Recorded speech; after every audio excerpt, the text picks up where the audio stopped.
Spalvotų pieštukų pasakos. Pradžių pradžia. Labai senai, dar tada, kai vaikai pieždavo ne planšetėse, o popieriaus lapuose, toli nuo mūsų pasaulio egzistavo stebuklinga vieta pieštukyje. Tai buvo pasaulis, kuriame gyveno spalvoti pieštukai. Nepaprasti pieštukai, o gyvi, su jausmais, svajonėmis, baimėmis ir džiaugsmais. Kiekvienas jų turėjo savo gyvenimą, savo istoriją, savo spalvos misiją. Pieštukyje buvo nedidelė, bet labai jauki pieštukų gyvenvietė, pasislėpusi tarp didelių popieriaus lapų kalnų ir baltų drobių slėnių. Ten viskas buvo sukurta iš kūrybos ir fantazijos.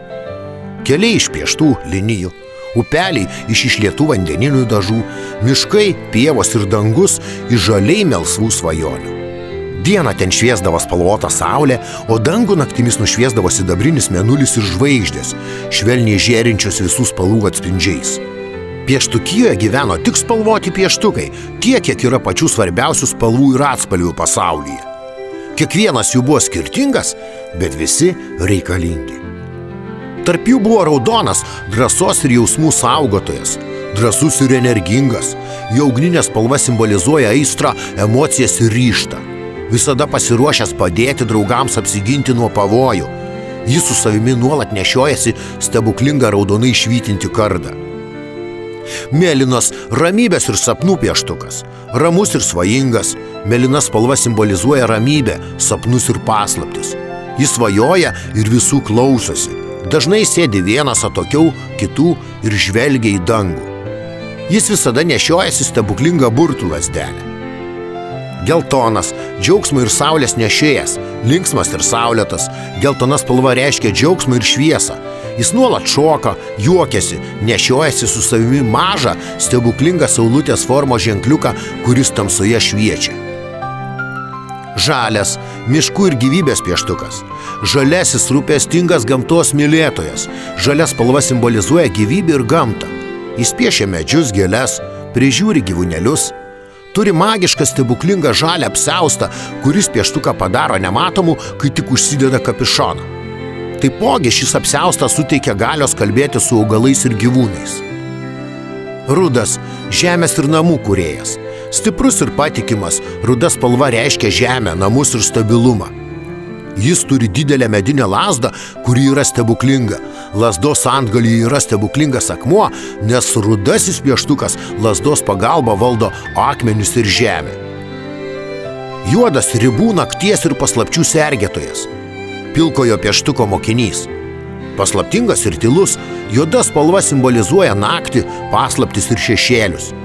Jis turi stebuklingų runų maišelį su magiškais visų žvaigždžių ir nakties simboliais. Ir turi ilgą juodą barzdą. Baltas, šviesos ir tylos pieštukas. Šviesus ir ramus, balta spalva simbolizuoja tyrumą ir šviesą, bei naują pradžią. Jis turi stebuklingą piešimo sąsiuvinį ir ką tik jame nupiešė, viskas atgyja. Oranžinis, nuotykių ir idėjų pieštukas. Nuotykių ieškotojas ir išradėjas.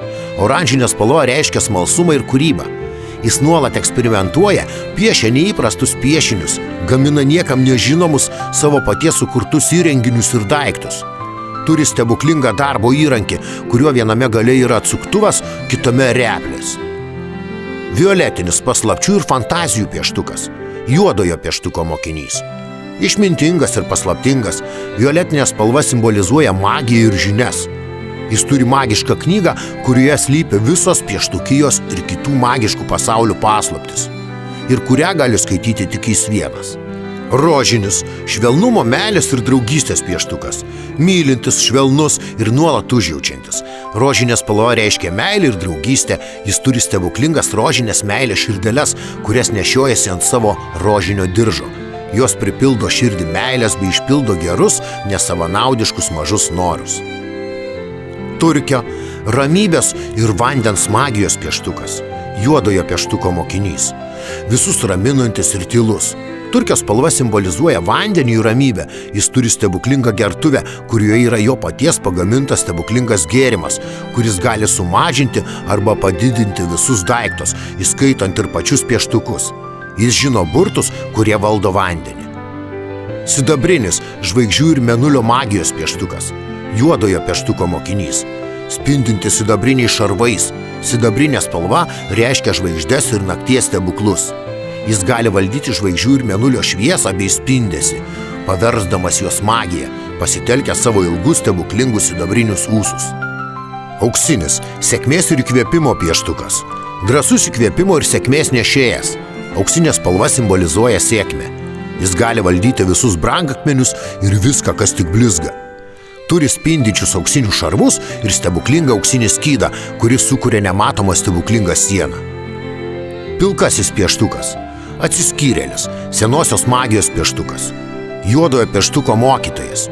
Taip pat seniausias pieštukas. Jis gyveno pieštukyje dar iki pasirodant ten kitiems pieštukams. Jis visada viską žino, valdo senovinę magiją ir turi ilgą pilką barzdą bei stebuklingą lazdą su visų pieštukijos spalvų kristalu. Kiti pieštukai gyvenantis pieštukijoje buvo įvairių atspalvių.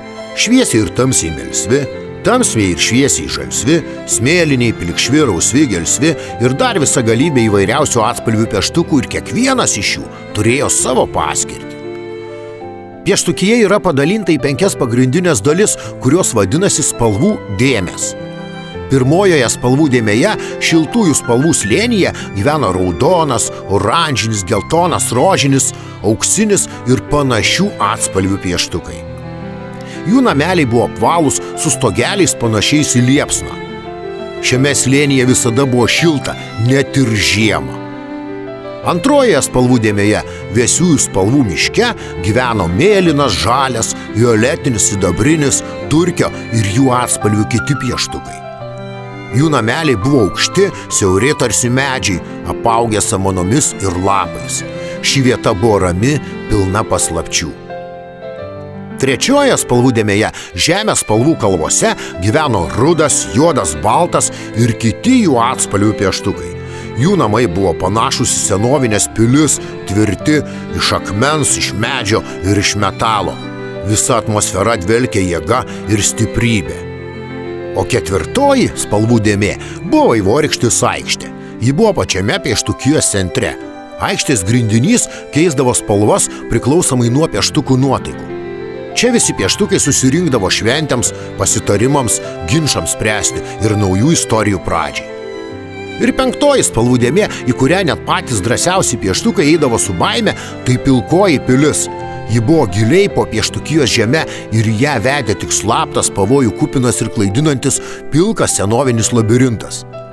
Visas požeminis pilkasis pasaulis dvelkia magija ir paslaptimis. Kaip jau supratote, ten ir gyveno pilkasis pieštukas. Jis žino visas pieštukijos paslaptis ir daugybę istorijų, kurių niekas niekada nėra girdėjęs ir kurias jis papasakojo man. Pieštukijo galioja tik viena labai svarbi taisyklė. Nė viena spalva nėra svarbesnė už kitą, tik kartu jos sukuria tikrą piešinį. Tačiau ne visi pieštukai visada tuo tikėjo. Ir būtent todėl prasidėjo istorijos, kurias aš papasakosiu jums. Apie pieštukus ir jų nuotykius vaškinių kreidelių karalystėje. Apie kelionę į flomasterių pasaulį, kurie prašė pieštukų pagalbos.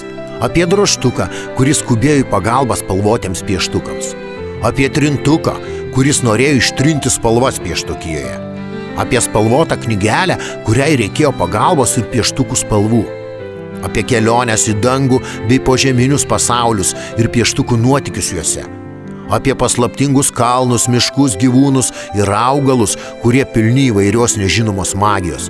Apie baises, niekur neregėtas fantastinės būtybės, atsiradusias iš nepaklusnių vaikų blogų darbų ir poelgių. Ir dar daug įvairiausių neįtikėtinų pieštukų pasakų, nuotykių bei istorijų apie tai, ko niekada nesate nei matę, nei girdėję.